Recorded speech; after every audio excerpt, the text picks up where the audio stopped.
কেউ বলছে এই বছর ডিসেম্বরের মধ্যে নির্বাচন দেন, আপনাদের ক্ষমতায় থাকার দরকার নাই। কথা যে বলছে তার পেছনে কিছু যৌক্তিকতা রয়েছে।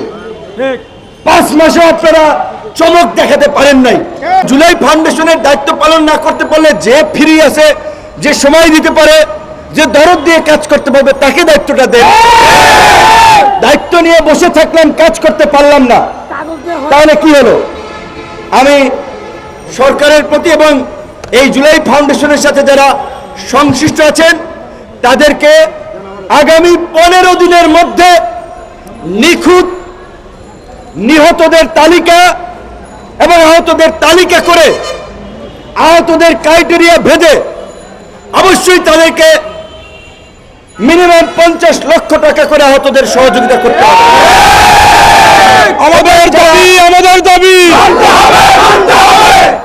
এবং যারা নিহত হয়েছে কয়জন, যদি 800 ধরেন, 1000 ধরেন, তাহলে 1000 মানুষকে 1 কোটি টাকা করে দিলে 1000 কোটি টাকা লাগবে।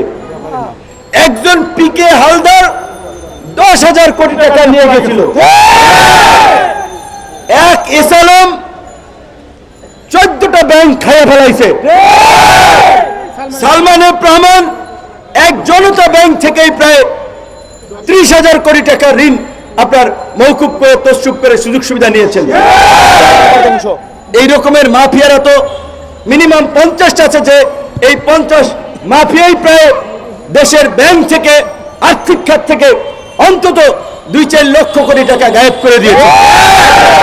তাহলে যাদের রক্তের বিনিময়ে, ত্যাগের বিনিময়ে, প্রাণের বিনিময়ে আমরা এই নতুন বাংলাদেশ পেয়েছি, আমরা রাজনীতি করছি, এমপি হওয়ার স্বপ্ন দেখছি, সরকার গঠন করার স্বপ্ন দেখছি, একজন বিশ্ববিদ্যালয়ের ভাইস চ্যান্সেলর হচ্ছেন, সচিবালয়ের সচিব হচ্ছেন, পুলিশের আইজিপি হচ্ছেন, ডিআইজি হচ্ছেন, এদের কথা কেউ ভাববেন না?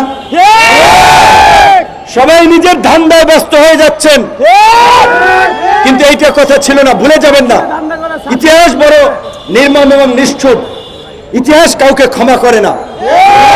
যদি এই শহীদ এবং আহতদের প্রতি অবহেলা করা হয়, তাদের যথোপযুক্ত সম্মান নিশ্চিত করা না হয়, আবার আমরা সংকটে পড়ব। সেই সংকটে সবচেয়ে চরম মূল্য দিতে হবে রাজনীতিবিদদেরকে।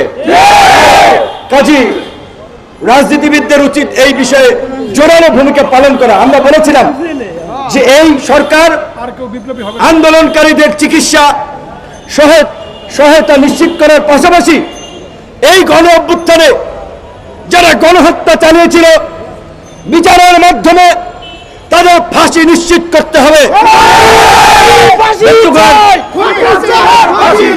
কেউ বলছে এই বছর ডিসেম্বরের মধ্যে নির্বাচন দেন, আপনাদের ক্ষমতায় থাকার দরকার নাই। কথা যে বলছে তার পেছনে কিছু যৌক্তিকতা রয়েছে। 5 মাসে আপনারা চমক দেখাতে পারেন নাই। এই রকমের একটা এক্সপিরিয়েন্স অ্যাডভাইজারি বডি, তাদের কাছ থেকে এটা প্রত্যাশিত ছিল না। এই যে 100 শতাধিক পণ্যের যে ভ্যাট শুল্ক বাড়ালো, রোজা আসছে দেখবেন দ্রব্য জনগণকে ঠেকানো যাবে না রাস্তায় নামানো থেকে।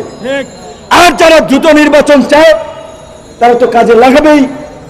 নির্বাচন হয়ে গেলেই কি নতুন বাংলাদেশ গড়ে উঠবে? এই সরকার যদি রাষ্ট্র সংস্কার করতে না পারে, নির্বাচিত সরকার সেভাবে পারবে না। রাজনৈতিক সরকার অনেক কিছু চিন্তা করে, রাজনৈতিক স্বার্থ সুবিধার দিক থেকে অনেককে তুষ্ট করতে গিয়ে তারা অনেক সিদ্ধান্ত নিতে পারে না, যেটা এই সরকার পারত। সরকারের প্রতি আমাদের অনুরোধ থাকবে, রাজনৈতিক দলগুলোর সাথে আলাপ আলোচনা করে দূরত্ব কমিয়ে আনুন, রাষ্ট্র সংস্কারে ঐক্যমত করুন। প্রয়োজনে এখনো সময় আছে, জাতীয় সরকার করে রাষ্ট্র সংস্কার করে জন আকাঙ্ক্ষার বাংলাদেশ বিনির্মাণে এগিয়ে চলুন। আমরা সহযোগিতা করব আপনাদের। তার আগে কথা টাইমলাইন 15 তারিখ, 15 দিনের মধ্যে আহত এবং নিহতদের বিষয়ে যথাযথ পদক্ষেপ না হলে তাহলে কিন্তু আমরা আন্দোলনে নামতে বাধ্য হব এবং আহত ভাইদেরকে বলবো, ওই যে চক্ষু হাসপাতালে শ্বশুর বাড়ি মামার বাড়ি বানাইয়া হাসপাতাল থেকে আন্দোলনে আসে, আবার সেইখান থেকে আবার মানুষের উপরে আক্রমণ করে, এই দুর্বৃত্তদের বিরুদ্ধে আপনাদের পরিষ্কার অবস্থান থাকতে হবে।